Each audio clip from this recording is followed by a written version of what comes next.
how do we become the center of gravity in a wider sense? Yes, it's the startups, but it's also the bigger companies. It is also the investment attraction. It is a broad agenda that in part helps create a more fertile ecosystem for those startups, helps create more high-value jobs in your region, helps build you as a go-to center of excellence.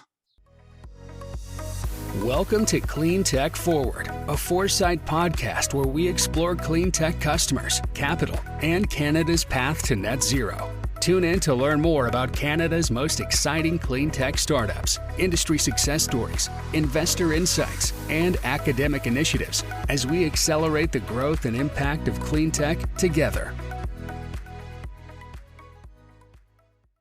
This Cleantech Forward podcast is supported by Gowling WLG. A global leader in intellectual property law, Gowling WLG works alongside Canadian cleantech companies to develop IP strategies that maximize business opportunities and increase market share while protecting valuable innovation. From idea to investment to international expansion, Gowling WLG understands the potential of your intellectual property at every stage of growth.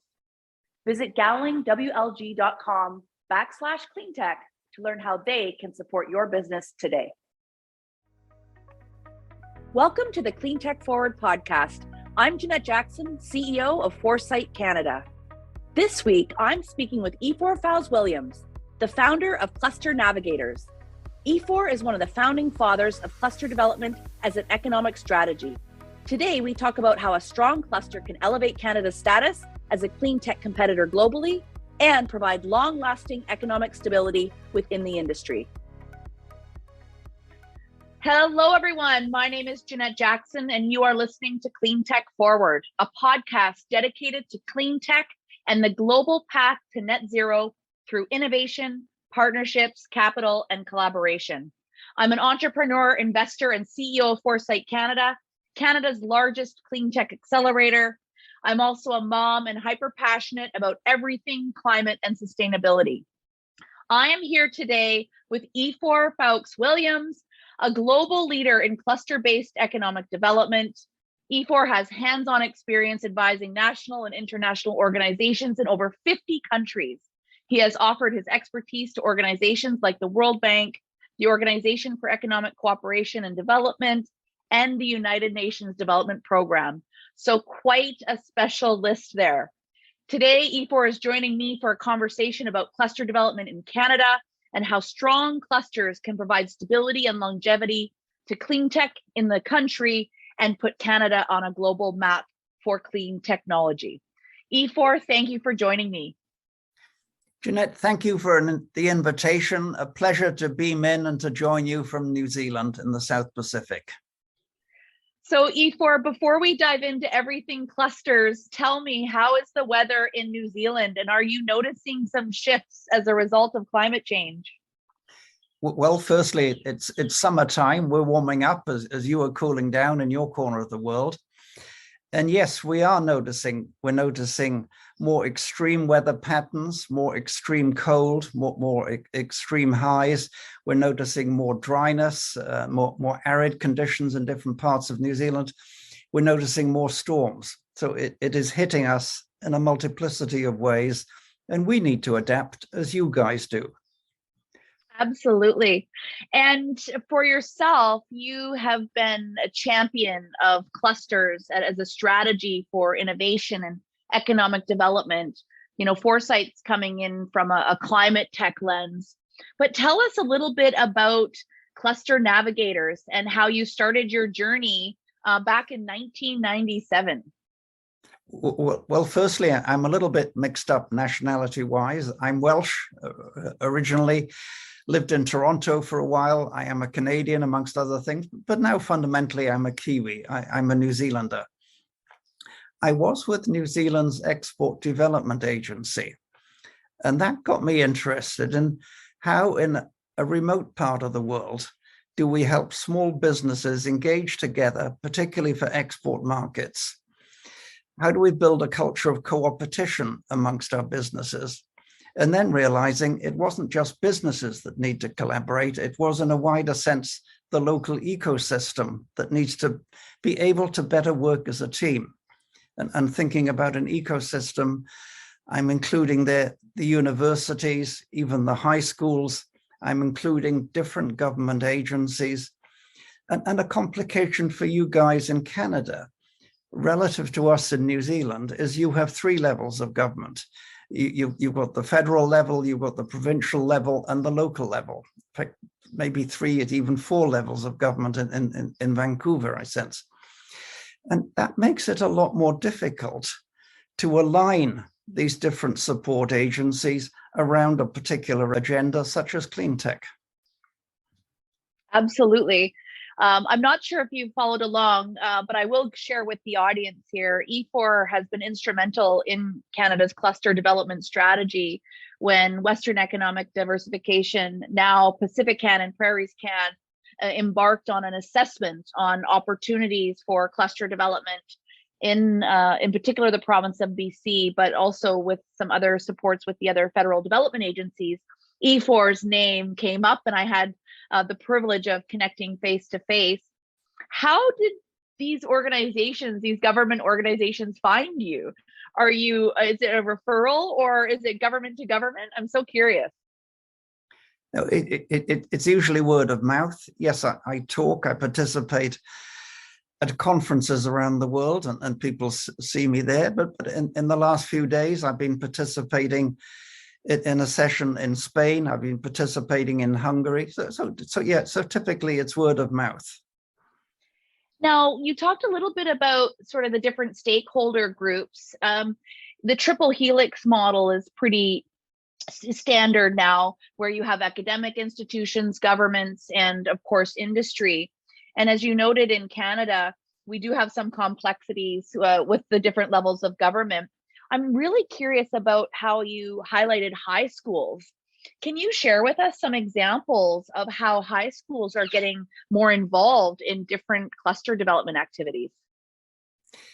Yeah. Let me give you an example from Sweden. I was with a robotics cluster in a small community way north of Stockholm with the mayor of the community. And I asked the mayor, well, what are you doing with the robotics cluster? And he said, well, I'm on the board. I said, that's great, that's neat, and important to have a triple helix board. I said, but what else are you doing? He said, we're building a new school here, a high school. It's a school that will have a focus on mechatronics. There will be classrooms with different aspects of mechatronics. And the killer for me was the mayor saying, I want half the kids at that high school to be girls. And that in part is what long-term economic development is. It's about creating pathways for our kids. It is in part creating pathways where kids say, hey, I'm happy to stay here. I don't need to move. I don't need to move to Edmonton, to Toronto. I don't need to move to Seattle. There are high quality jobs here, and I'm well equipped to apply for those. So see around the world, many clustering initiatives involved with the high schools, getting kids switched on and thinking about career options that relate to that particular corner of society. And often in any community, this is where we find the higher value jobs. This is where we find the better paying jobs. This is where we find the higher growth businesses, the businesses that are doing more than servicing the local market, but perhaps over time are becoming trans-Canada players or even global players. That's amazing. Being part of so many different clusters, or having sort of an overview of what's happening globally, can you pick out 2 or 3 examples of some extremely successful clusters around the globe? Doesn't have to be anywhere in particular. Well, we're all familiar with Silicon Valley. We're all familiar with Hollywood. A lead country for me in cluster development is Norway. And if you go onto the website of Innovation Norway, you will see examples of a number of their regional clusters that have become the pace setters on a global scale. And some of their communities are quite small. One community in northern Sweden it's aquaculture, it's particularly salmon farming. And I would imagine for you guys in BC, as for us in New Zealand, when it comes to salmon farming, that's one of the places we've gone to for the knowledge, perhaps the hardware, the software to support salmon farming. So I see often small places that develop over time a specialization. And as that specialization narrows, the market served grows often to a global market. And a key there is the specialization. And a second key is the teamwork. Are we able to effectively work as a team, or are we a collection of solo players that sort of rub along okay? We talk to each other a bit. But what I see in Norway, in many European countries, what I see in part with your supercluster initiative in Canada, is a deliberate attempt to, how do we crank this up together? How do we actually lever what we've got? How do we make our place a go-to center on a global scale? And it is teamwork. It is teamwork amongst businesses. It's developing a culture of cooperation amongst businesses, where businesses respect each other as competitors. That's great. It shouldn't be hugging each other all the way, but it's also businesses able to work through where might we collaborate, whether it's collaborating with the local school system, or whether it's collaborating in trade fairs across Canada or around the world, or whether it's collaborating in attracting to Vancouver the leading PhD students from around the world with expertise in our particular field of cleantech. So different types of collaboration. The second angle for collaboration is collaboration amongst support organizations. And this is where often what is a clutter of support organizations, such as the 3 levels of government in Canada, support organizations including government, including the high schools that we've already talked about, including vocational training institutes, including incubators. And often it is more difficult to get support agency alignment. This is hard, and this is often a key role for a neutral cluster manager to come in and weave this alignment to get people thinking about how do we between us bake an even bigger pie? And then it becomes a lot easier to slice that pie. I love that you're focusing on collaboration. We've embedded collaboration as one of our core values here at Foresight, not only in our cluster management or development and then eventually management activities, but also in our accelerator programming, events, marketing, communications. There's so many great people doing great work. And at the end of the day, we're so much better together. And the key thing you're doing there, what you're referring to in part, is accepting that no firm is an island. And often innovation requires for a particular firm to draw on expertise, to draw on knowledge from beyond its boundaries. But also no cluster is an island. And clusters link together. They link together within a Vancouver. Related clusters link together globally.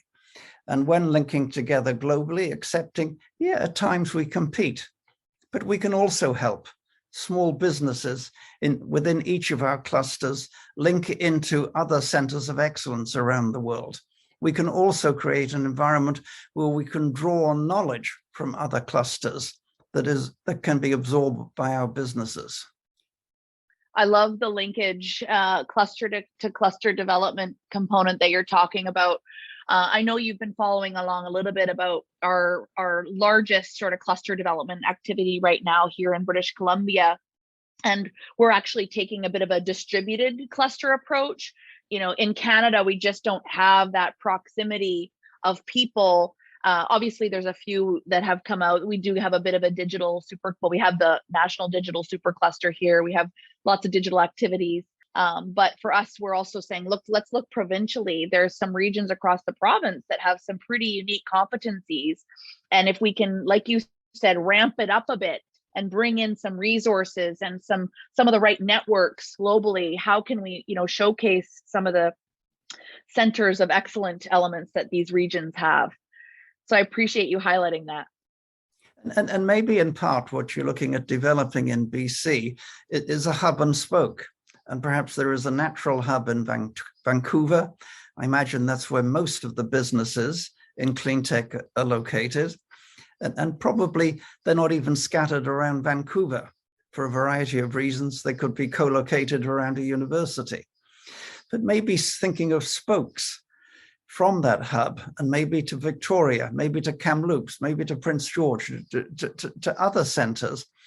And what I see in many parts of the world is these other centers actually have different specializations. Maybe it's a specialization that relates to forestry, or a specialization that relates to aquaculture, or a specialization that perhaps relates to some aspect of agriculture or mining. But the value of having a hub that is a coordinator across BC, a coordinator perhaps with related clusters across Canada, such as the Cleantech cluster in Quebec, but also connecting across the world. And I see many clustering initiatives in places like Rotterdam, in Denmark, in different corners of Norway, in France. And again, some of these could be competitors, but some of them could be your buddies. Some of them could be your buddies where it makes sense to reach out and connect with them and to explore where can we lever off each other. That's great. We are actually members of the International Cleantech Cluster Network. And just this week, so although you're not able to come live, we had one of the leads from the Denmark's clean cluster, and they were here talking about areas of collaboration. What we found is at the end of the day, industry and investors don't have borders, in particular the larger industry multinationals, and so they're open to seeing, how are smaller ecosystems collaborating to bring innovation to the forefront. And again, not that it's competitive, but we've got to make some tough decisions, in particular around climate and sustainability. So let's throw all the cards on the table, find out, what some of the best companies are, and get them attached and connected to the right network and industry partners as quickly as possible so they can scale.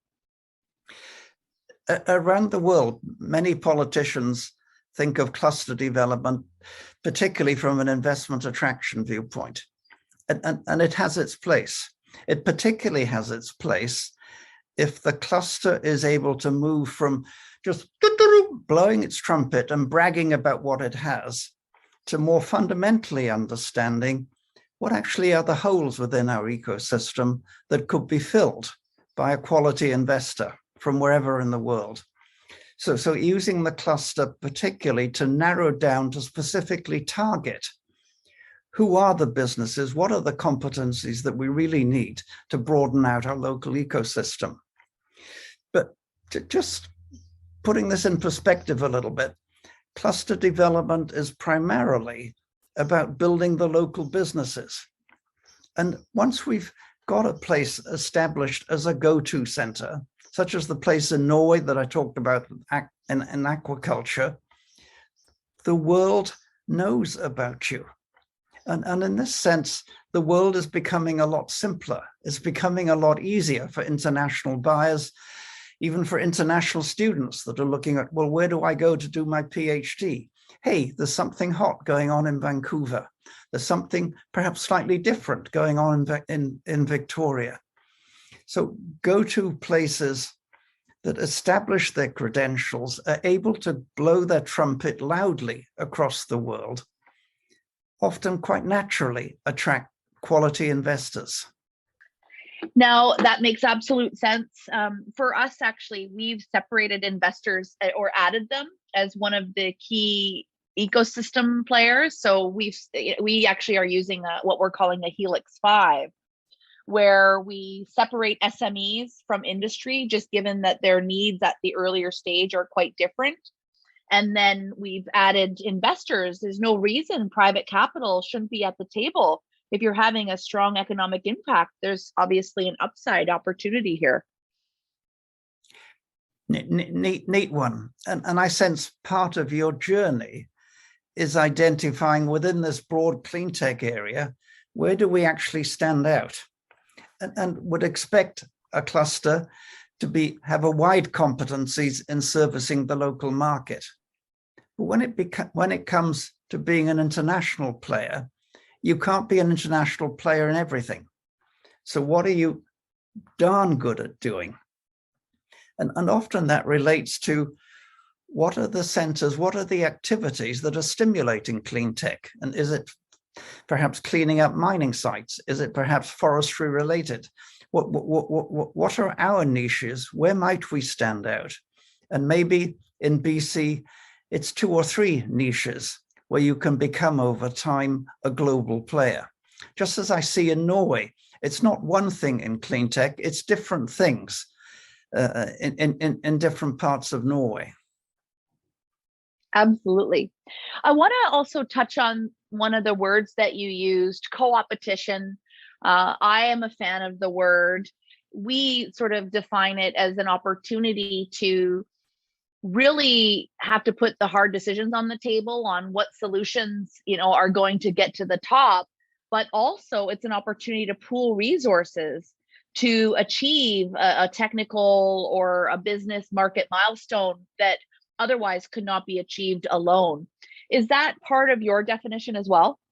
Yes, and like where you're coming from, I haven't got a jacket on at the moment. It's quite a warm morning here in New Zealand. But if I had a jacket on, I'd be closing it right now and then opening it partially and making the point that for an individual business, you need to think through, where do you keep part of your jacket closed? Where do you open? Another way of thinking about this for a business is, what are your core competencies? What is it that brings a customer to you rather than your competitors? What's your point of difference?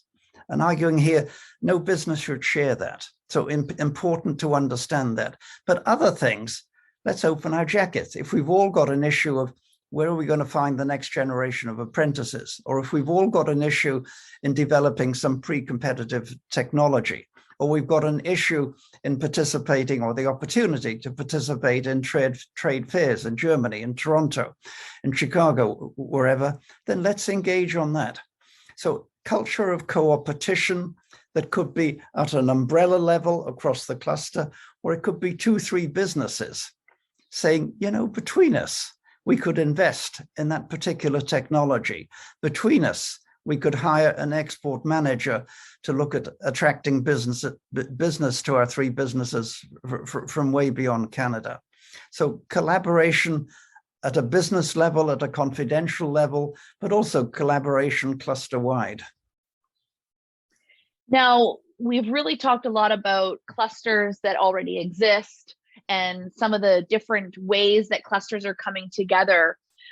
When you are advising an organization or a government agency or whomever, where do you recommend you start in developing the cluster? Is it finding a couple of those centers of excellence, or can you take a deliberate approach at creating something new?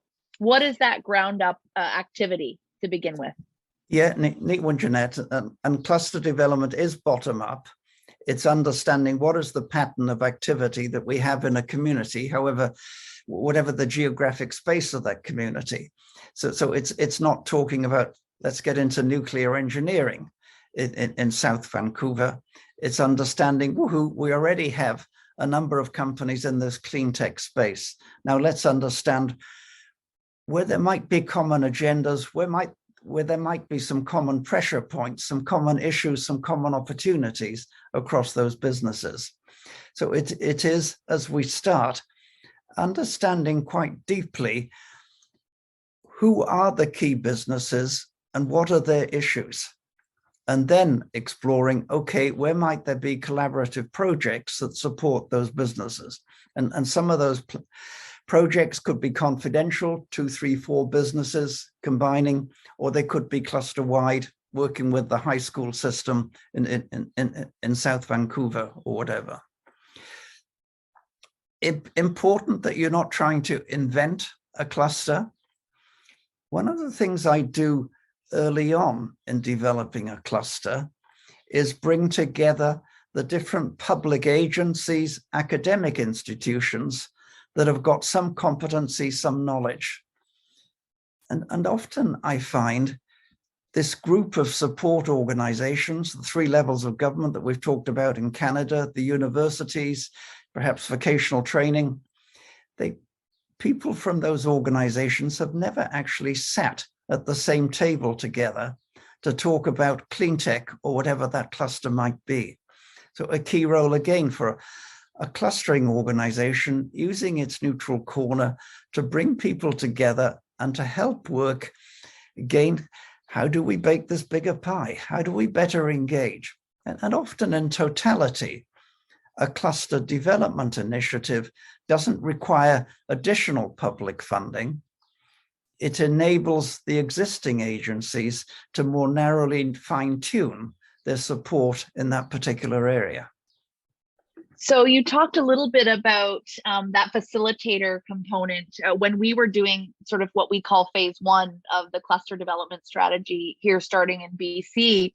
We were bringing together groups of individuals by sector, region, and stakeholder group to get the sort of lay of the land. And we found it quite fascinating. People that we assumed in the network that were talking weren't. And it was such a bizarre experience. And, you know, even just that first round of activity, the conversations and opportunities for collaboration exploded. Do you see that 99% of the time when you start a process? 99.9. And it's sad in a way, but there's nothing stopping businesses reaching out and having coffee together or something more substantial together. And alcoholic lubrication is one of the key ingredients in cluster development. But what I see around the world are what I describe as clumps of businesses, related businesses that are co-located in the same town or same corner of the same town, but they've never actually broken bread together. They've never actually been able to explore where might we lever off each other. And this is where a neutral broker, a person like a cluster manager comes in, who knows the key people and is able to say, hey, what you're doing, Fred, ties in with what Joe is doing and what Miranda over there is doing. Let's the three of us meet for a coffee and explore. So like what you're doing in facilitating groups, in bringing people together, and a key part of cluster development is breaking the ice, bringing together businesses and the support organizations. The support organizations so that they can better understand what truly are the needs of those businesses, rather than from above, almost up high, second guessing the needs of those businesses and delivering XYZ to them. That makes absolute sense. It's part of our accelerator model to advise early stage startups to follow a customer discovery process and really, you know, get to know what the needs of your customers are. So it's fascinating to see some of those tactics and strategies parallel in other economic development activities. Let me make this comment too, just thinking about accelerators, thinking about incubators. Many clustering initiatives around the world have a home, and a home is an incubator. It is a startup facility. It is a connecting point. It's where the cluster manager, it's where the cluster organization is based. It's where there are meetings. It's where individual businesses perhaps are able to have meetings with important international customers. It's where different public agencies come to listen to what really are the needs of that group of cleantech or whatever businesses. So encourage you thinking about your accelerator. Maybe this is already on your agenda. How do we become the center of gravity in a wider sense? Yes, it's the startups, but it's also the bigger companies. It is also the investment attraction. It is a broad agenda that in part helps create a more fertile ecosystem for those startups, helps create more high value jobs in your region, helps build you as a go-to center of excellence. I am going to use this clip in my narrative to all of our partners, both public and private, because that is exactly it. If we don't have industry and the investment community at the table the innovation community just will not thrive as effectively.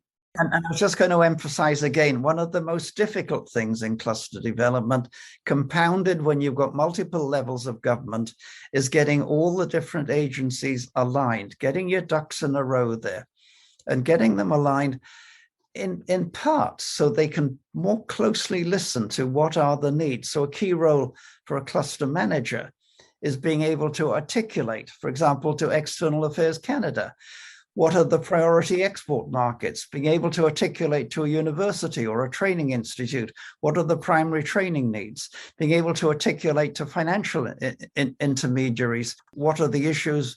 Building the mentor support system. Love what you're doing in your corner of Canada. You've already come a long way. If I can help remotely from New Zealand, happy to encourage you. Love what you're doing.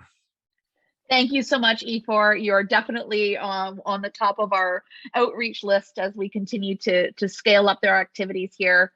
Thank you so much for your time today, a thought leader in everything cluster development around the world. Any final quick thoughts to the audience that we have listening today? Let me come back to a business sense. Understand what you don't want to share with others, understand your point of difference, and engage in the other areas. Be comfortable in opening your jacket and exploring where can we bake this bigger pie between us. Many thanks to Ifor, who is respected globally for his expertise in clusters. Thank you for listening to Cleantech Forward. Next week, we'll be back with Meredith Adler of Student Energy to learn more about what they're doing to engage the next generation of clean tech leaders. To learn more about Foresight's programs, events, and more, visit us at foresightcac.com or follow us on social at ForesightCAC.